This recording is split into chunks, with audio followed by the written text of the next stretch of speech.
नमस्कार दोस्तों, प्रतिमा moral story में आप सभी का स्वागत है। हमारी आज की कहानी का नाम है सर्वश्रेष्ठ वर कौन। उज्जैन नगरी में वीरदेव नाम का राजा का शासन था।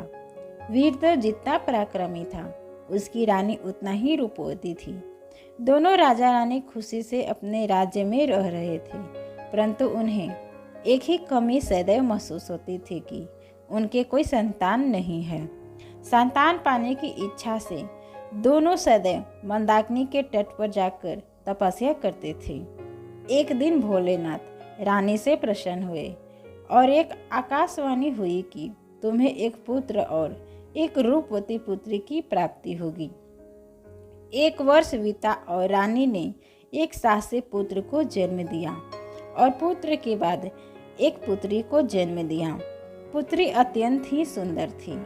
उसकी सुंदरता के आगे अप्सराएं भी फीकी लगती थी। राजा ने अपने पुत्र का नाम शूरवीर और पुत्री का नाम अनंगरती रखा। अब अनंगरती युवा हो चुकी थी और उसकी सुंदरता के चर्चे दूर दूर तक फैले थे। बहुत से राजकुमार राजा से राजकुमारी का हाथ मांगने आए, परंतु राजा को एक भी वर योग नहीं लगा। अंत में राजा ने राजकुमारी से कहा कि बेटी, तुम्हारे लिए मैंने बहुत से वर देखे, परंतु मुझे एक भी अच्छा नहीं लगा। मैं चाहता हूँ कि तुम स्वयंवर कर लो। बेटी ने जवाब दिया, नहीं पिताजी, मुझे इस कार्य से लज्जा महसूस हो रही है। आप मेरे लिए एक वैसा वर खोजना प्रारंभ करें जो किसी कला में श्रेष्ठ हो। अब राजा ने बेटी के अनुसार एक सर्वश्रेष्ठ कला प्रेमी वर खोजना शुरू किया। राजा ने इस बात का ऐलान कर दिया कि उसे किसी कला प्रेमी पुरुष की आवश्यकता है। ये सुनकर एक दिन राज्य में 4 कला प्रेमी पुरुष राजा के पास आए। राजा ने उन्हें अपनी कला का वर्णन करने को कहा। पहले पुरुष ने कहा, राजन, मैं पंचवटिक नाम का शूद्र कुल में जन्मा हुआ हूँ। मैं प्रतिदिन 5 जोड़ों कपड़ों को तैयार करता हूँ जो बहुत सुंदर होते हैं। पहला जोड़ा देवी के आगे चढ़ाता हूँ, दूसरा ब्राह्मण को दान करता हूँ, तीसरा मैं स्वयं पहनता हूँ, चौथा जोड़ों में बाजार में जाकर बेच आता हूँ जिससे मेरा जीवन निर्वाह चल सके, और 5वां जोड़ा मैं राजकुमारी को भेंट करूँगा। कृपया आप अपनी पुत्री का हाथ मुझे सौंप देवें। दूसरा पुरुष कहता है कि राजा जी, मैं एक वैश्य पुरुष हूँ और कई भाषाओं का ज्ञाता हूँ। कई सारे पशु पक्षियों की आवाज़ निकाल सकता हूँ। आप राजकुमारी का विवाह मुझसे करा देवे, मैं सदैव उसका मनोरंजन करता रहूँगा। तीसरा कहता है कि महाराज, मैं जीवदत्त हूँ और मेरे अंदर मरे हुए जीवों में प्राण डालने की कला है।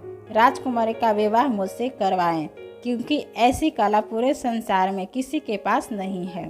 चौथा पुरुष बोला कि मैं खड़गदर हूँ और क्षत्रिय कुल का हूँ। मैं खड़ग विद्या में कुशल हूँ। इसमें मुझे कोई नहीं हरा सकता। आप राजकुमारी का विवाह मुझसे कराओ, क्योंकि मैं सदैव उसकी रक्षा करूँगा। चारों की कला पर चिंतन करके राजा सोचने लगे कि अनंगरती के लिए कौन श्रेष्ठ वर हो सकता है। इतने में वेताल रुक गया और बोला, राजन, तुम बताओ कि राजकुमारी अनंगरती के लिए कौन बेहतर वर होगा। राजन ने उत्तर दिया कि हमेशा 5 जोड़ी कपड़ों बनाने वाले से विवाह करके राजकुमारी को क्या फायदा होगा।